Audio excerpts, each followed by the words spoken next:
what we're doing here is a podcast series. It's a murder mystery now, because the one thing we're sure of is that Frank Gable was not guilty.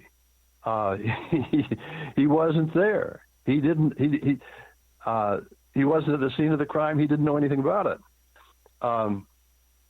And it was clear anyway from studying the evidence, but it's much clearer now because this spring a federal judge ordered him released after deliberating on a brilliant habeas corpus petition by the federal public defender here, Neil Brown, and said, in light of the evidence that he was able to review, some of it old and some of it new, no reasonable juror would ever vote to convict him of that crime. And he's out now, although the damn state is appealing. Although they know their case has been completely demolished, that there's nothing they could possibly take back to trial. They're appealing and trying to put him back in prison for a crime they now know for sure he didn't do. That's where we are now. So in the podcast, we treat it as a murder mystery and follow the course of this. There was a lot of information that what actually was in the official records, investigative records, but which they chose not to pursue because it would have led back to public officials who were probably involved in the murder. Now, without naming any names, do you have a suspect in mind who you think actually committed the actual physical murder? Oh yeah. Okay. And we also, I think we make a pretty good case of who did the stabbing and who arranged for the murder. Yeah. No one's making a claim that because we can't prove it right now. I mean, we don't have subpoena power, but we present enough evidence so that the podcast listeners, will be able to draw their own conclusions. That's for sure. Now, in your podcast, do you actually mention this person's name? Oh, sure. Okay. Now, is this someone who's No. This is a very thorough investigative effort, and it's based on extreme. All the work that journalists have done to this time. I mean, I was one of them. There are about 4 or 5 others who are very good, and the exhaustive investigation by the federal public defender. I mean, it's just stunningly good, and then our own interviews in the course of this podcast, which takes us beyond that. There are a lot of really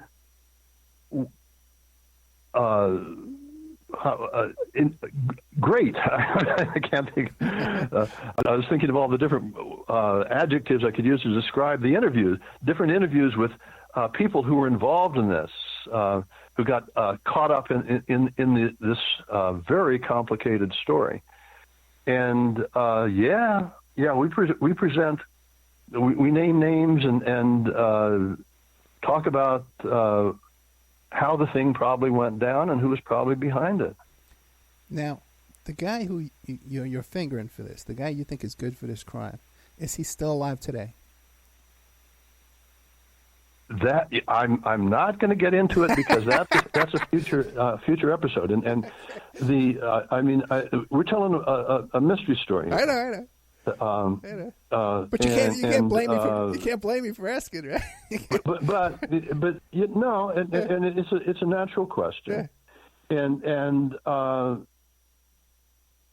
as you'll see if you get a chance to listen to it, there are a number of people involved in the murder, commissioning the murder itself, and certainly in the cover-up. Which went all the way up to the governor, who are very much alive. Oh, really? So everyone in Salem, whether they were involved in arranging for the murder or not, it seems, had something to cover up. There was rampant corruption. It had been allowed to continue, not just in the corrections department, which Michael Franke was trying to clean out, but this was the 80s after all, and all the professionals were coked up in the bars. There were mirrors in the restrooms, and the lobbyists, the politicians, the lawyers, the judges, they were all partying, and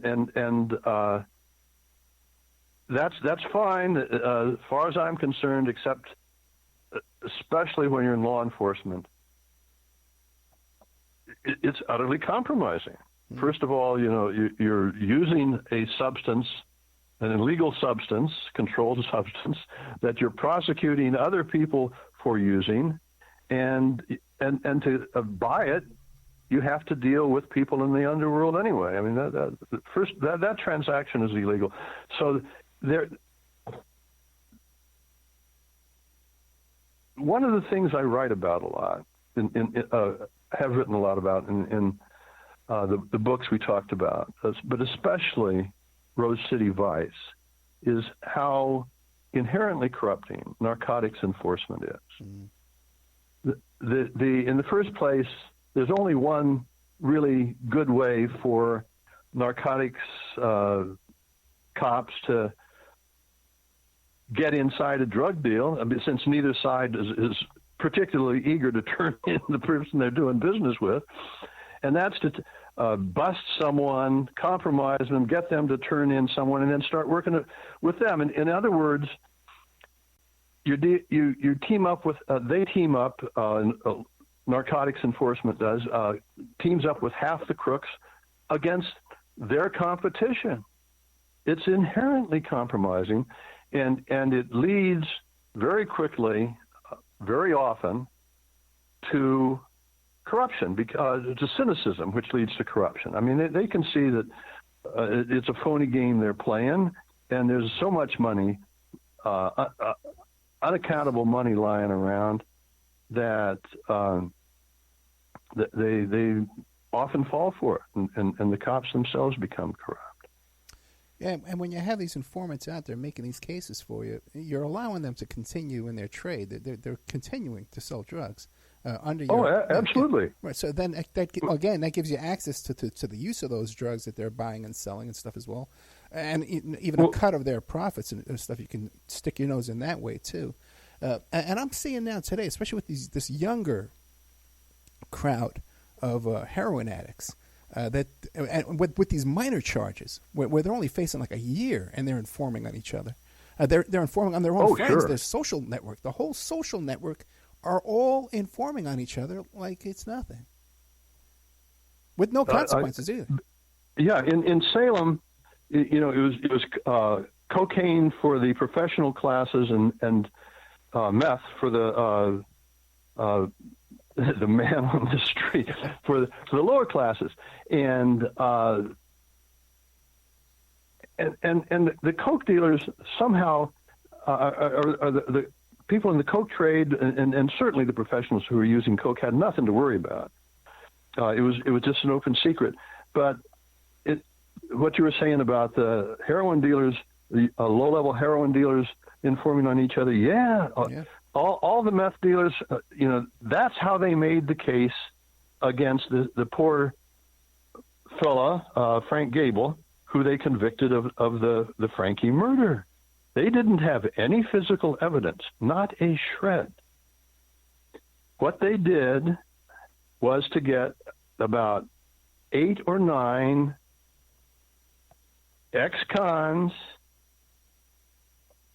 low-level dealers, to make up stories about Gable.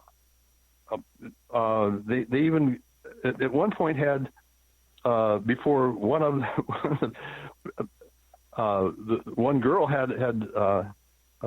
was stricken by conscience. They had 2 people who said that they even saw the murder go down, but they got those confessions.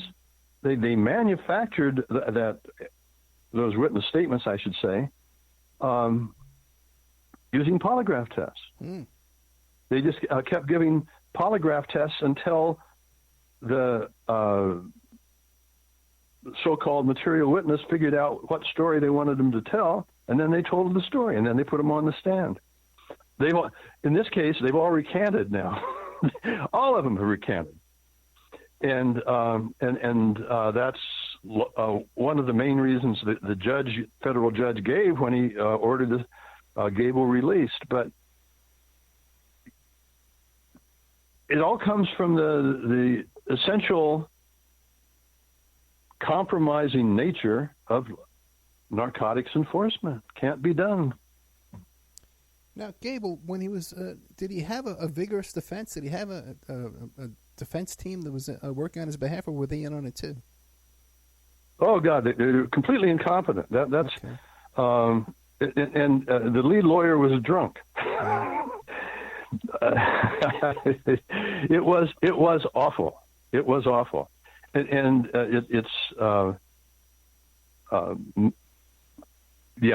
one of the things we get into here. But he was so bad. He was so bad that he was drinking about a quart of vodka a night during the trial. Oh boy.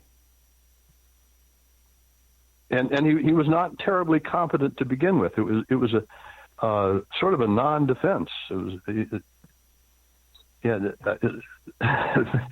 Let's for sure is ineffective assistance of counsel. Yes. Now, was this the public defender's office, or were these appointed by the court? No. This is a guy who it was not a public defender at all. Someone who was selected by the trial judge, and who made an awful lot of money on the case. And you suspect that the judge was aware of what went on to as well? Salem was a small enough town, right, that he had to know that this guy was incompetent and a drunk, sure. Right. And if you're trying cases all day long, you must be aware, you see a bunch of dog witnesses coming through, a bunch of informant drug addict witnesses coming through. You can spot that too, Oh, for sure. I mean, they knew what they were dealing with. I mean, but although, it wouldn't have been anything too unusual about all these shaky characters, drug addicts providing testimony in this case or any other. I mean, that's standard fare. Yeah. And it's funny how you talk about the incompetency of these attorneys. Because I do a lot of criminal defense work, and the older I get, when I was a young kid, I thought all these lawyers, man, I thought they were so, wow, these guys are, they really know what they're doing. And the older you get, man, you just see these guys and you say, oh my God, there's just such incompetence here, man. They just don't know what they're doing. And sometimes... it's scary. Yeah, the prosecutor doesn't know what they're doing either. I'm on the phone sometimes with both of them. And I'm telling them, listen, this is your defense of the case, and this is your theory of the case. And then call me when you got this straightened out. It's just fascinating how... and people think our justice system is... like it's not like Walmart, It's pretty much a lot like Walmart, Oh yeah. I mean, there's not a lot of good customer service going on there. Time and time again. Yeah. I mean, there are obviously some very good lawyers out there, but if you're in trouble, you better get one of them. And it's another thing too. You can even get a very good lawyer, and sometimes too, you're not a very good client. You're not a client that's on their high priority list. So even if you got a very good lawyer, you might get slip through the cracks there. Let's take a little commercial break. We're with Phil Stanfortd, excellent author, investigator. You were a private investigator down in Florida too, I saw. I had a license down there when I was in Miami. I did some private investigative work in D.C. for when I was there, and also in Portland most recently. Well, thank God you got out of that, man. I'm glad to see you. You got to get out of the PI business. You made it, man. Congratulations, Phil. A White House Call Girl. This is the show he did with us. We did an interview with him previously. White House Call Girl. The Real Watergate Story by Phil Stanfortd. Check that out and go into our speaker archives to listen to that show. Rose City Vice, another book he's written, Portland in the 70s, Dirty Cops and Dirty Robbers, Portland Confidential, Sex, Crime, and Corruption in the Rose City, and the Peyton Allen Files. But today we're talking